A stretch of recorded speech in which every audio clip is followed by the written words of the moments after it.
अस्सलाम वालेकुम जनाब। परफरा आदम जी एकेडमिक लेकर आया है। ये इसकी बैरूनी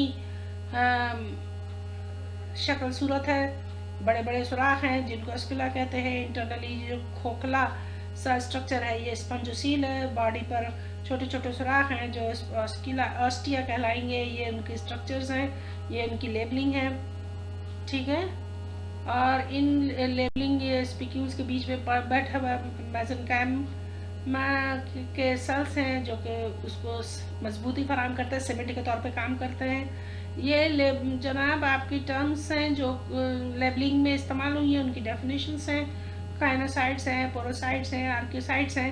इंजीनियर खलियात हैं जो कि मुख्तलिफ किस्म के सेल्स बनाएंगे और मुख्तलिफ वो सेल्स जो हैं मुख्तलिफ काम करेंगे। ये इनकी खूबी है। अमीबोसाइट्स उन्हीं की एक खास भेज बदली हुई शक्ल है।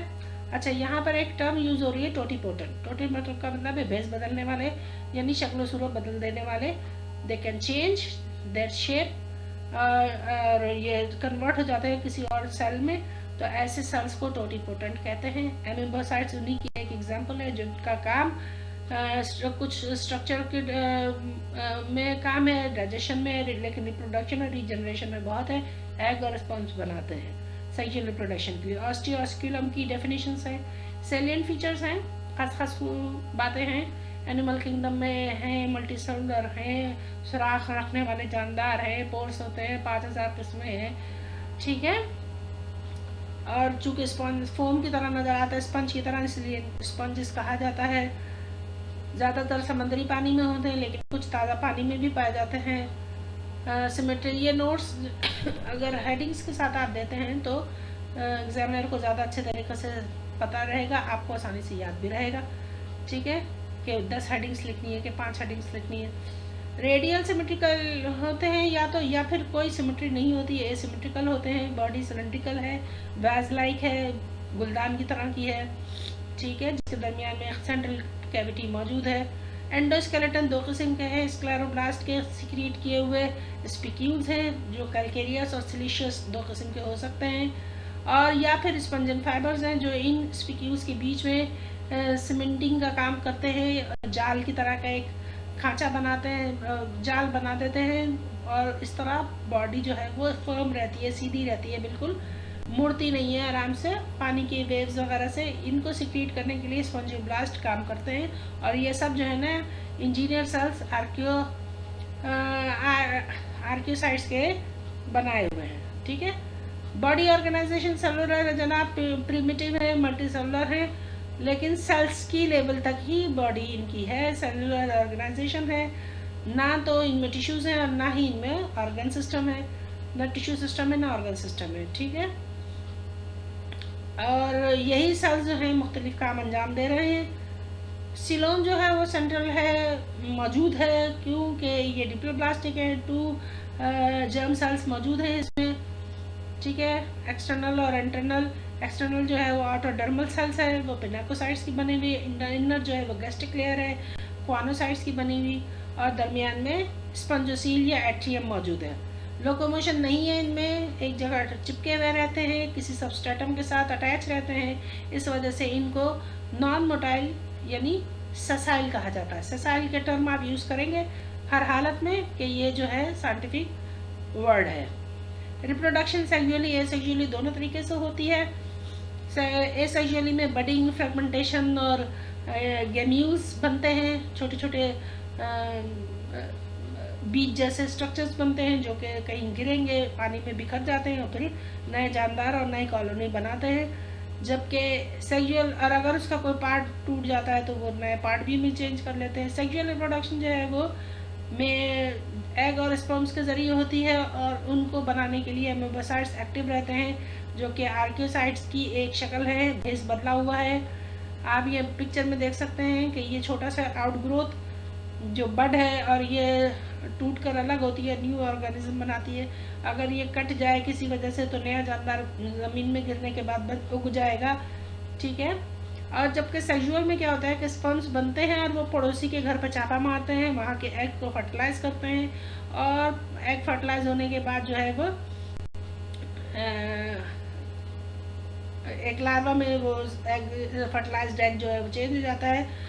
और और जहाँ पर भी पानी में उनको मुनासिब जगह मिलती है वहाँ पर ये नए जानदार में चेंज हो जाते हैं। सेक्सेस हर्माफ्रोडाइट हैं, दोनों सेक्सेस एक ही जानदार में, लेकिन कुछ में जो है वो सेक्सेस अलग भी हैं।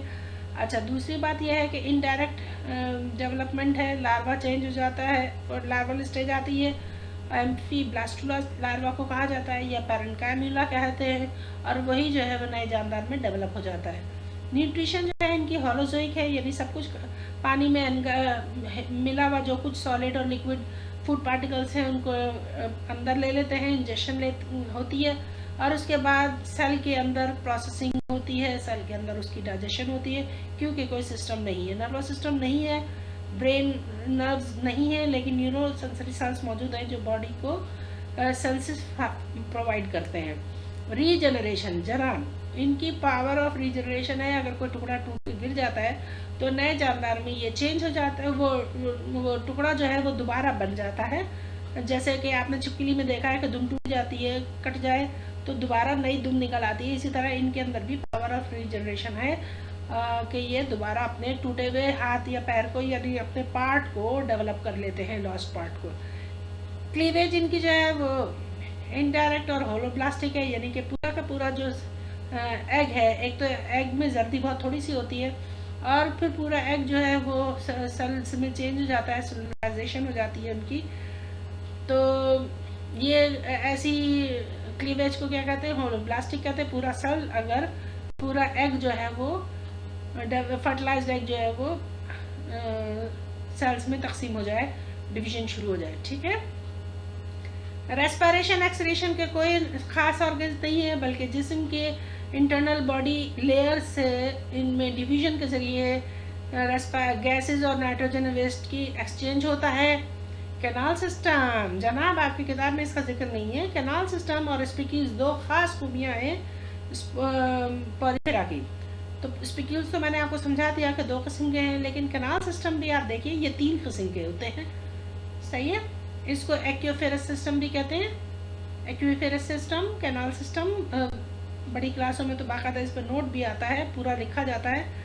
इंटरकनेक्टेड, अंदरूनी तौर पर जुड़ी हुई नहरें जैसी कैनाल्स हैं जिनमें पानी सर्कुलेट करता है और अंदर आता है, और इसी तरह सर्कुलेट करने की वजह से सेल्स तक उनकी फूड पार्टिकल्स पहुँचते हैं, मेटाबॉलिक एक्टिविटीज़ होती हैं, ठीक है, सेडेंट्री स्पंजेस में। तो ये जो तरीकाकार है ये कैनाल सिस्टम कहलाता है। 3 किस्म के स्पंजेस में कैनाल्स मौजूद होती हैं, एक एस्कोनॉइड, साइकोनॉइड और ल्यूकोनॉइड्स कैनाल सिस्टम। और इन 3 कैनाल सिस्टम की बेस पर जो है वो 3 क्लासेस स्पंजेस की बनाई गई हैं। तो इस तरह जनाब ये आपका नोट्स कंप्लीट हुए। मज़ीद अगर आपको इनकी डेफिनेशंस वगैरह चाहिए, जो भी चाहिए वो आप हमें कमेंट बॉक्स में लिख दीजिए, और ए सेंटर के साथ जुड़े रहिए, नोटिफिकेशन ऑन रखिए ताकि नई ताज़ा मिलती रहे। Thank you so much.